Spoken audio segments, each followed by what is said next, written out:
Thanks for watching this edition of the Fox 7 Austin CrimeWatch digital exclusive. I'm Meredith Aldis. We're taking a look at some of the crime stories, as well as others that have made headlines recently in our area. Austin police are investigating the deaths of 3 people. They happened in the same neighborhood within just 3 days. Police say there isn't a connection between these homicides that they know of at this time. Blood-stained concrete in the parking garage of the Aldrich 51st Apartments in the Mueller neighborhood. 19 shots, yeah. I live on the 3rd floor. The parking garage is right there. Police say at around 9:30 Sunday night, 24-year-old Shamar Roach and 32-year-old Kendrick Parker were found with life-threatening injuries. Despite efforts to save them, they died within the hour. Investigators say Roach and Parker were fighting with a man and woman over child custody when it turned physical. They say the man then shot Roach and Parker. The suspects have been arrested, but charges haven't been filed yet. People who live at the complex say they're not used to this in this area. Stuff like that doesn't happen a lot here. No, it don't. I've lived here 4 years, and that's the first time anything's ever happened like that.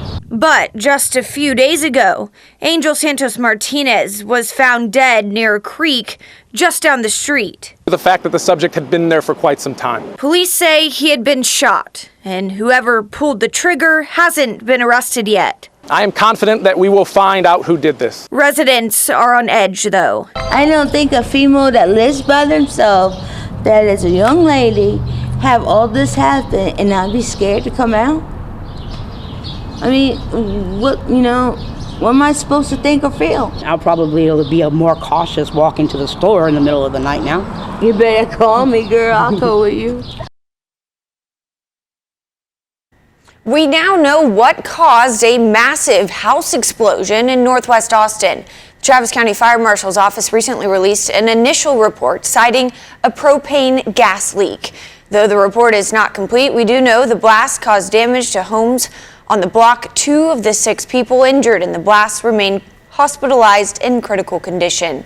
Reports cite no suspicious or criminal circumstances surrounding the explosion. The man who caused an explosives scare in South Austin is now behind bars. Court records show this isn't the first time Stephen Aldrich has been arrested for having volatile materials. An explosion in South Austin Wednesday. It obviously was a boom, and as you can see from the debris pile, items were blown out, windows, the door, siding and things, including the roof from this area.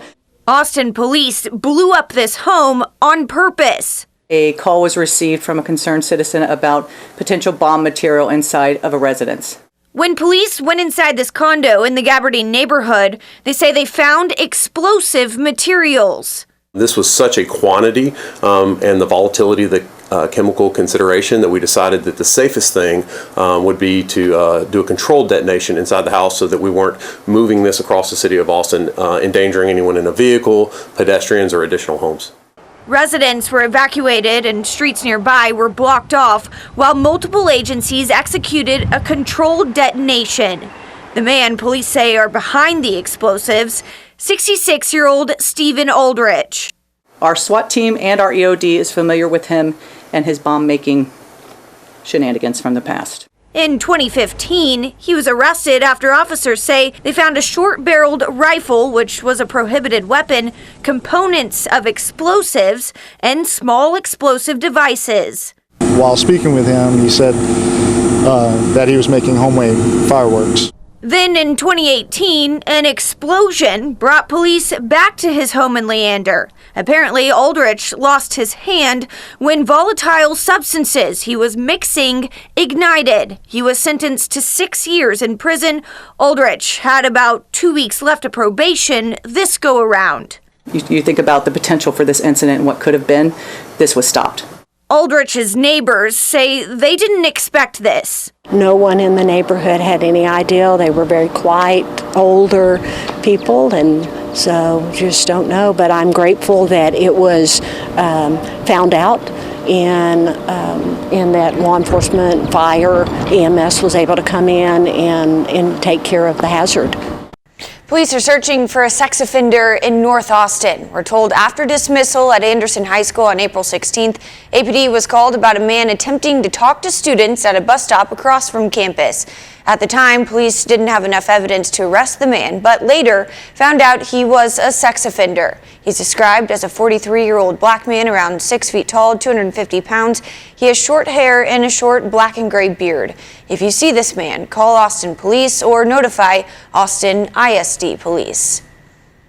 Police are searching for a suspect involved in a robbery in southeast Austin. It happened at a Subway store on East Bend White back on April 5th between 8 and 8:30 that night. Police say this man jumped on the top of the counter armed with a gun and demanded cash from the register. He was given the money and ran away. If you recognize this person, call Austin Police.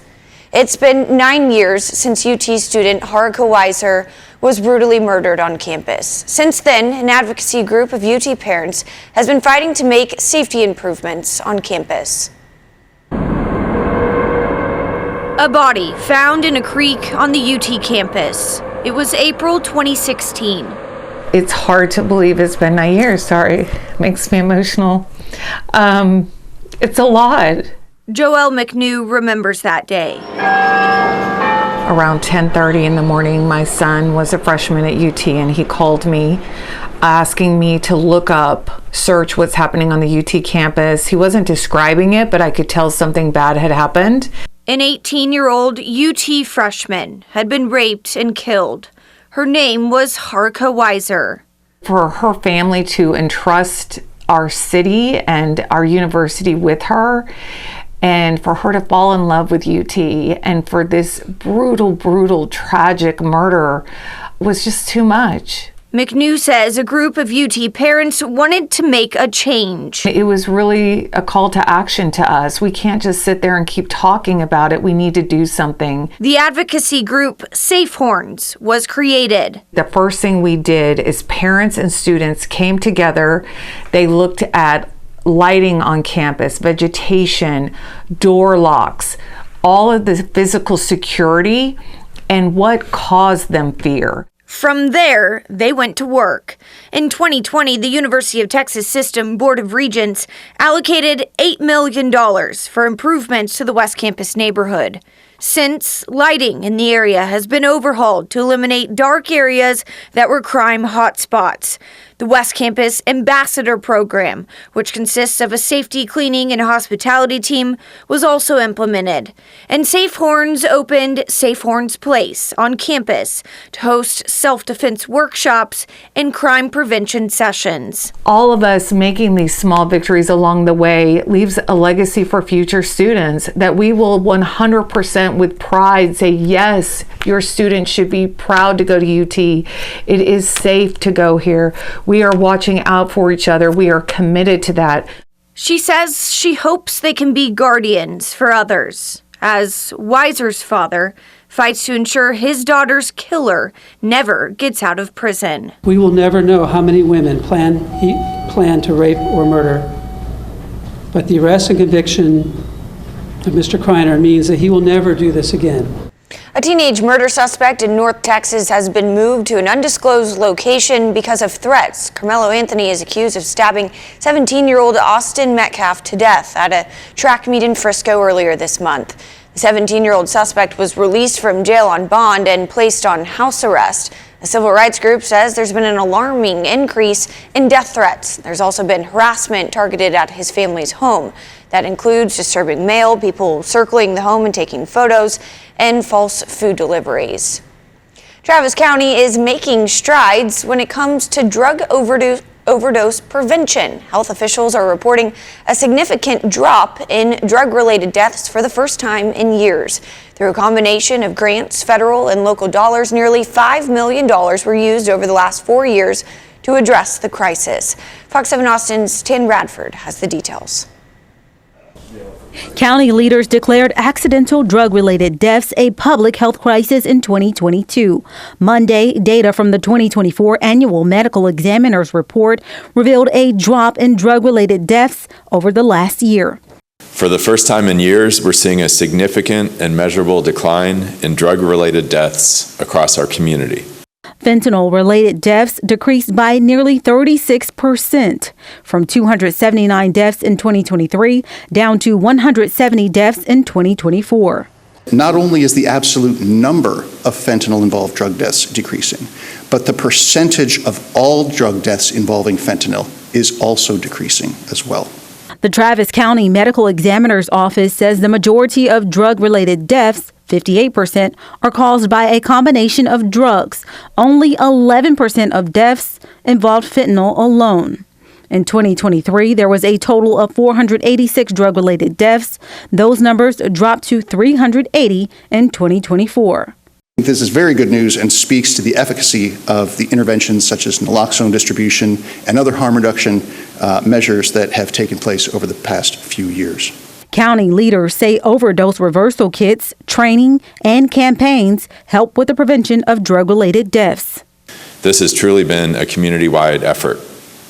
Whether it's distributing Narcan, expanding access to treatment, building trust on the ground, or pushing for policy change, we're making a difference together. These efforts are saving lives, and we are committed to continuing this work. Today, while we acknowledge promising progress, I want to emphasize that the work is far from over. For more on the stories featured in this episode, you can head to our website, fox7austin.com, and click on the Crime Watch section at the top of the page. You can also watch on our Fox Local mobile and connected TV apps. They're free to download. You can stream content on your phone as well as on multiple platforms like Roku and Apple TV. Thank you for watching this edition of the Fox 7 Austin Crime Watch digital exclusive. Don't forget to subscribe to Fox 7 Austin YouTube channel.